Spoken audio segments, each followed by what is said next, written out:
আসছে ভয়াবহ বন্যা, শুরু হয়ে গেল মহাপ্রলয়। ঘড়ির কাঁটা মেপে ঠিক আগামী 24 ঘন্টার মধ্যে এই দেশের মানচিত্রের একটি বিশাল অংশ চিরতরে পানির নিচে তলিয়ে যেতে চলেছে। এটি কোনো সাধারণ প্রাকৃতিক দুর্যোগ নয়, এটি একটি জীবন্ত কিয়ামত। যদি ভেবে থাকেন আপনি বহুতল ভবনের কংক্রিটের খাঁচায় সুরক্ষিত আছেন, তবে নিজের নিরাপদ ভবিষ্যতের সুখনিদ্রা ভাঙার জন্য এবার প্রস্তুত হন, কারণ এই মহাপ্রলয় গ্রামীণ জনপদ উচ্ছেদ করে এবার সরাসরি গ্রাস করতে আসছে স্বয়ং রাজধানী ঢাকাকে। কিন্তু প্রশ্ন হলো, প্রকৃতির এই রুদ্র রূপের আড়ালে কোন অদৃশ্য খুনিরা বসে হাসছে? কেন এই বন্যা আসলে কোনো প্রাকৃতিক দুর্যোগ নয়, বরং একটি সুপরিকল্পিত হত্যাকাণ্ড? আসল রহস্যের তো সবে শুরু, যা আপনার মেরুদণ্ড দিয়ে ঠান্ডা স্রোত বয়ে দিতে বাধ্য। আকাশ জুড়ে নেমে এসেছে এক গভীর কুচকুচে কালো অন্ধকার, যেন মহাপ্রলয়ের দূত হয়ে ধেয়ে এসেছে নতুন এক বৃষ্টি বলয়। সঙ্গে তীব্র বজ্রপাত, ঝড়ো হাওয়া আর টানা মুষলধারে বৃষ্টি। আর এই বিধ্বংসী রূপের কারণে ধেয়ে আসছে এক মহাপ্লাবন, যা নিমেষেই গিলে খাবে গোটা ঢাকাকে। আবহাওয়া অধিদপ্তরের চরম সতর্কতা ও লাল সংকেত বলছে, সক্রিয় মৌসুমী বায়ুর প্রভাবে দেশের রংপুর, রাজশাহী, ময়মনসিংহ, ঢাকা, চট্টগ্রাম ও সিলেট বিভাগে অতি ভারী বৃষ্টিপাত শুরু হয়েছে। বঙ্গোপসাগর থেকে ছুটে আসা বিপুল পরিমাণ জলীয় বাষ্প স্থলভাগে প্রবেশ করে তৈরি করছে দানবীয় শক্তিশালী মেঘ। পানি উন্নয়ন বোর্ডের বন্যা পূর্বাভাস কেন্দ্র ইতিমধ্যেই চরম হুঁশিয়ারি দিয়েছে যে দেশের প্রায় সব নদ নদীর পানি বিপদসীমার অনেক উপর দিয়ে প্রবাহিত হচ্ছে। কিন্তু এখানেই শেষ নয়, আসল সংকট ড্রেনেজ ব্যবস্থার পঙ্গুত্ব। ঢাকা ঘনবসতিপূর্ণ এবং কংক্রিটে ঢাকা হওয়ায় পানি মাটিতে শোষিত হতে পারছে না। খাল ভরাটার আবর্জনায় আটকে থাকা ড্রেনের কারণে অল্প বৃষ্টিতেই দীর্ঘস্থায়ী নগর বন্যার মুখে পড়তে যাচ্ছে কোটি মানুষ। আর ঠিক সেখানেই দেয়া হয় নতুন প্রশ্ন, এই কোটি মানুষের জীবন যখন থমকে যাবে, তখন দায় কে নেবে? টিকটক করে চলতে থাকা ঘড়ির কাঁটা যেন এক একটি টাইম বোম। যখন এই প্রলয়ঙ্কারী পানি চারদিক থেকে ঢাকাকে অবরুদ্ধ করতে শুরু করবে, তখন পালাবার কোনো পথ থাকবে না। ভিআইপি পাড়া থেকে শুরু করে বস্তি, সবই মিশে যাবে একাকার হয়ে। এটি কেবল জলাবদ্ধতা নয়, এটি একটি গোটা মেগাসিটিকে জীবন্ত কবর দেওয়ার মহড়া। অথচ নীতি নির্ধারকরা এসি রুমে বসে ম্যাপ দেখছেন, আর সাধারণ মানুষ খাটের উপর পলিথিন বিছিয়ে শেষ আশ্রয়টুকু বাঁচানোর জন্য লড়াই করছে। প্রকৃতির এই মরণ কামড়ের সামনে যখন পুরো দেশ অসহায়, তখনও একদল রক্তচোষা মাফিয়া এই দুর্যোগকে কোটি কোটি টাকা কামানোর মৌকা হিসেবে বেছে নিয়েছে। প্রকৃতির এই মহাপ্রলয়কে আরও কয়েক গুণ ত্বরান্বিত করতে পর্দার আড়ালে বসেছিল একদল লোভী নরপিশাচ। কক্সবাজারের মাতামুহুরী নদীর অববাহিকায় গেলে এই নির্মম সত্যের মুখোমুখি হতে হবে। সেখানে বন্যা পরিস্থিতি দীর্ঘায়িত হওয়ার পেছনের প্রকৃত নয়, দায়ী মানুষের তৈরি সুপরিকল্পিত ফাঁদ। সাগরে পানি নেমে যাওয়ার জন্য ডজন খানেক স্লুইস গেট থাকার পরও কোটি কোটি টাকার মাছের ঘের বাঁচানোর জন্য প্রভাবশালী রাজনৈতিক নেতারা সেই গেটগুলো বন্ধ করে রেখেছিলেন। পরিবেশ কর্মীরা যখন পানির নিচে তলিয়ে যাওয়া মানুষের জীবন বাঁচাতে স্লুইস গেট খুলে দেওয়ার জন্য আল্লাহর ওয়াস্তে আকুতি জানাচ্ছিলেন, তখনও প্রশাসনের কোনো হেলদোল ছিল না। তদন্তে উঠে এসেছে 2024 সালের 5 আগস্টের রাজনৈতিক পরিবর্তনের পর এই গেটগুলোর নিয়ন্ত্রণ চলে যায় স্থানীয় রাজনৈতিক নেতাদের হাতে। ক্যামেরা দেখে তারা গেট খোলার নাটক করলেও গেটের মুখে বাঁশের খুঁটিতে বেঁধে রাখা মাছ ধরার জালগুলো প্রমাণ করে কিভাবে লাখো লাখো মানুষকে ডুবিয়ে তারা নিজেদের পকেটে ভারী করছিল। শুধু কৌশল নয়, বদরখালীর নতুন গোনা এলাকায় পানি প্রবাহের মুখে 10 ফুট উঁচু এক অবৈধ বাঁধ তৈরি করে রাখা হয়েছিল, যা 500 পরিবারের জলমগ্নতার কারণ।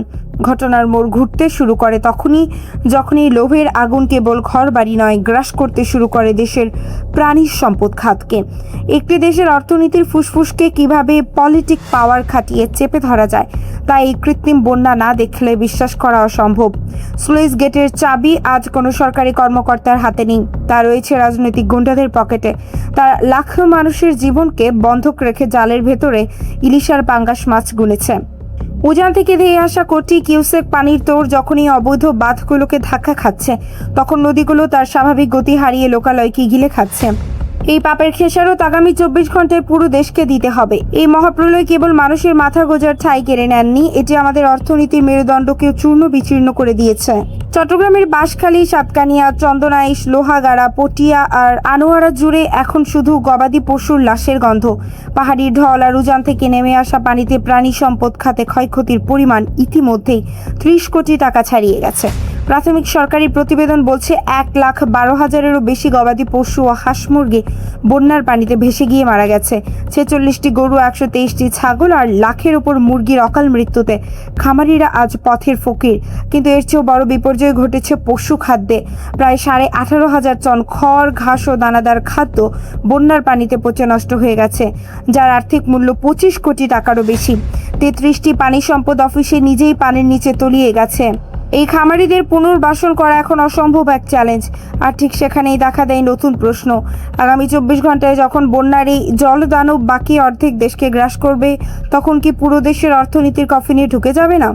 ভেবে দেখুন, যে দেশের লাখো লাখো খামারি এক রাতে নিঃস্ব হয়ে যায়, সে দেশের খাদ্য নিরাপত্তার কতদিন টিকবে? বাজারে মাংসের, দুধের দাম যখন আকাশ ছোঁয়া হবে, তখন মধ্যবিত্তের ডাইনিং টেবিলে হাহাকারে ভরে উঠবে। এই বন্যা শুধু জমি ডোবাচ্ছে না, এটি আমাদের বেঁচে থাকার শেষ আশাটুকু ডুবিয়ে দিচ্ছে। অথচ রাজপ্রাসাদে বসে থাকা শাসকরা এখনো কাগজের উপর মনিটরিং সেল খোলার নাটক করছে। ভাবুন তো সেই নারকীয় দৃশ্য, যেখানে একদিকে কোটি টাকার ফিড আর পশুখাদ্য পানির দরে পচে তীব্র গন্ধ ছড়াচ্ছে, অন্যদিকে ক্ষুধার্ত গবাদি পশুগুলোকে বাঁচানোর কোনো উপায় খামারিদের কাছে অবশিষ্ট নেই। এটি কেবল একটি সংখ্যার হিসাব নয়, এটি একটি জীবন্ত মানবিক ট্র্যাজেডি।